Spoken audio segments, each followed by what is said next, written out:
Um gás perfeito experimenta uma transformation de acordo com o diagrama da figurinha. A pressão do gás é constante e vale 6 Nm². Se o gás recebe 400 joules de calor, a temperatura no ponto B e a variação da energia interna do gás serão, respectivamente... Olá, pessoal, sou eu, BF, de novo. Vamos lá? Vamos arrebentar nessa questãozinha. Essa questão, primeiro, ele pergunta duas coisas, né? Uma questão interessante, um pouco mais sofisticada, porque ele pergunta duas coisas. Primeiro, você vai ter essa transformaçãozinha aqui, onde o gás passa do estado A para o estado B. Outro detalhe muito importante, não é um gráfico tradicional que aparece em gases termodinâmica, né? Porque aqui é um gráfico de volume e temperatura, não é pressão vezes volume, que é o gráfico que mais aparece, tá? Então, nesse caso, você tinha um gás que ocupava um volume de 2, numa temperatura de 200, e agora o volume desse gás cresceu para 4, e, obviamente, a temperatura vai ser uma temperatura maior, porque as moléculas ficam mais agitadas, ficam mais doidonas, ficam mais padre do balão, e aí elas têm que ocupar um espaço maior, tá? Então, com certeza, vai ter que ser uma temperatura maior, porque volume e temperatura são diretamente proporcionais. Então, dá pra gente calcular essa temperatura de maneira fácil. Ele falou ainda que é uma isobárica, né? Pressão constante. Então, pra gente matar a letra A não, a primeira coisa que ele pediu, a gente vai usar éguinha pocotó. Pocotó. Piviti é povotó. No caso, como a pressão é constante, então ela cai fora, né, da equação. E aí, pronto, é só substituir os valores, tá? As temperaturas já estão em Kelvin, né? Lembrando que sempre isso aqui tem que ser em Kelvin, nunca em Celsius. Então, olha só, primeiro volume é 2, primeira temperatura é 200, aí o novo volume cresceu para 4, e essa aqui vai ser a nova temperatura. Agora faz um X da Xuxa, multiplica cruzado, então fica T igual a 200 vezes 4 sobre 2. Isso aqui vai dar 400 Kelvin, Klein.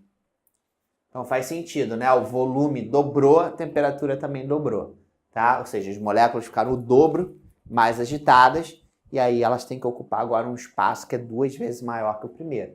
Matamos a primeira. Agora sim que a gente vai entrar efetivamente em termodinâmica. Muito comum em termodinâmica você usar coisas de gases. Por isso que na física a gente aprende gases primeiro, que você também vê na química, para depois falar de termodinâmica, porque senão poderia parecer um pouco obscuro, né? Bom, agora ele pede o quê? Qual foi a variação da energia interna? Então, mais uma vez, a gente vai usar a primeira lei. Sempre tenta calcular a variação da energia interna pensando na primeira lei que a gente já viu como funciona. Tá? Bom, você vê que ele te deu isso aqui, te deu calor, né? Ele falou, se o gás recebe 400 joules de calor, então cuidado, né? Porque essas três grandezas podem ser positivas ou negativas. Nesse caso vai ser positivo, porque o gás recebeu 400 joules de energia na forma de calor. Você vai com maçarico esquentando o gás. Mas se ele cedesse esses 400 joules, seria negativo, tá? Então cuidado que às vezes uma besteirinha de sinal a gente erra. E agora está faltando o trabalho. Mas aí como é uma transformação isobárica, a gente pode calcular o trabalho usando a formulazinha do trabalho quando a pressão é constante, que nada mais é do que o produto da pressão vezes a variação do volume, tá? A pressão ele deu, tá aí bonitona, 6 Nm metro quadrado, e a variação do volume a gente obtém pelo gráfico, né? Agora cuidado porque essa variação pode ser positiva ou negativa, né? E aí o trabalho também pode ser positivo ou negativo. O volume inicial é 2, o volume final é 4. É sempre o último menos o primeiro. E não o maior menos o menor. Então 4 menos 2, então o trabalho vai ser igual a 2, 12. Claro, né? Isso significa que o gás está empurrando o pistão para fora, né? Porque o volume dele está aumentando. Então, ele está empurrando o pistão para fora e está gastando 12 joules de energia para fazer isso, tá?